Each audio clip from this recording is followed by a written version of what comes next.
بسم اللہ الرحمن الرحیم۔ السلام علیکم ناظرین و سامعین، بلی کو بس ایک چیز کھلا دو، 3 منٹ بعد معجزہ دیکھ لینا۔ بلی کی یہ چیز آپ کو کروڑ پتی بنا سکتی ہے۔ جو لوگ بلی پالتے ہیں وہ ضرور سن لیں، دنیا کی ہر مصیبت کا آخری علاج ہے۔ ناظرین و سامعین، جو ساری عمر نہ ملا وہ آج ملے گا انشاءاللہ۔ جو لوگ بلیاں پالتے ہیں یا پالنے کا شوق رکھتے ہیں وہ یہ ویڈیو ضرور دیکھیں۔ اگر آپ کے رزق میں کمی ہے، پریشانیاں ختم ہونے کا نام ہی نہیں لیتیں، آپ ہر وقت ڈپریشن میں رہتے ہیں، ہر قدم پر ناکام ہو جاتے ہیں، کام ہوتے ہوتے رہ جاتا ہے اور کام میں رکاوٹ آ جاتی ہے، تو یہ ویڈیو آپ کے لیے ہے۔ اللہ کے نبی محمد صلی اللہ علیہ وآلہ وسلم بلی سے محبت کیا کرتے تھے۔ کبشہ بنت کعب بیان کرتی ہیں کہ میں ابو قتادہ رضی اللہ تعالیٰ عنہ کے پاس آئی تو میں نے ان کے لیے وضو کا پانی نکالا۔ اتنے میں ایک بلی آئی اور پانی پینے لگی۔ انہوں نے برتن جھکا دیا تاکہ وہ بلی پی لے۔ میں حیرت سے دیکھنے لگی تو ابو قتادہ رضی اللہ عنہ نے فرمایا، اے بھتیجی، کیا تمہیں تعجب ہو رہا ہے؟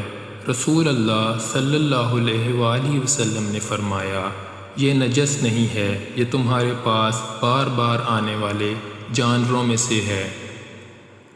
یہ حدیث سنن ابو داؤد حدیث نمبر 75 ہے اور جامع ترمذی حدیث نمبر 92 ہے۔ حضرت عبداللہ بن عمر رضی اللہ تعالیٰ عنہ سے روایت ہے کہ رسول اللہ صلی اللہ علیہ وآلہ وسلم نے فرمایا، ایک عورت کو بلی کی وجہ سے عذاب دیا گیا۔ اس نے بلی کو قید کر دیا یہاں تک کہ وہ مر گئی۔ وہ نہ اسے کھانا دیتی تھی، نہ پانی پلاتی تھی اور نہ ہی اسے زمین کے کیڑے مکوڑے کھانے دیتی تھی۔ اس وجہ سے وہ جہنم میں داخل ہوئی۔ یہ حدیث صحیح بخاری حدیث نمبر 2365 ہے اور صحیح مسلم حدیث نمبر 2242 میں ہے۔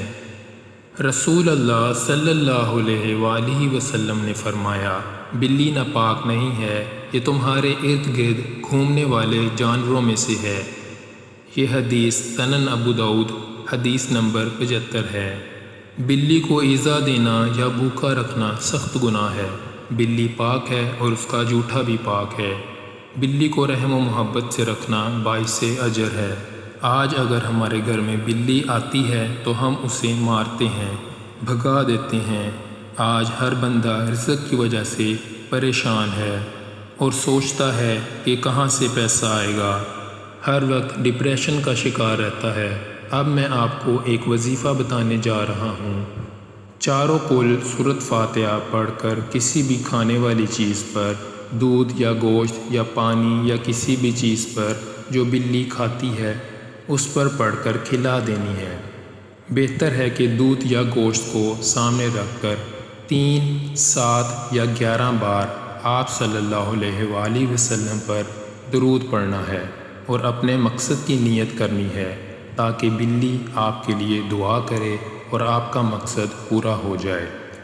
سب سے پہلے سورۃ کافرون پڑھنی ہے، اس کے بعد سورۃ اخلاص پڑھنی ہے، اس کے بعد سورۃ فلق پڑھنی ہے اور اس کے بعد سورۃ ناس پڑھنی ہے اور اس کے بعد سورۃ فاتحہ پڑھنی ہے اور دودھ یا گوشت پر پھونک مار دینی ہے۔ اس کے بعد رب کریم کا ایک نام اللہ الصمد 21 بار پڑھنا ہے اور دودھ یا گوشت پر پھونک مار دینی ہے۔ پھر وہ گوشت یا دودھ بلی کو کھلا دینا ہے۔ اللہ اپنی بارگاہ میں آپ کا سننا اور میرا بتانا قبول فرمائے، جو مانگا مقدر فرمائے اور جو نہیں مانگ سکے بن مانگے اللہ اپنی شان کے مطابق عطا فرمائے۔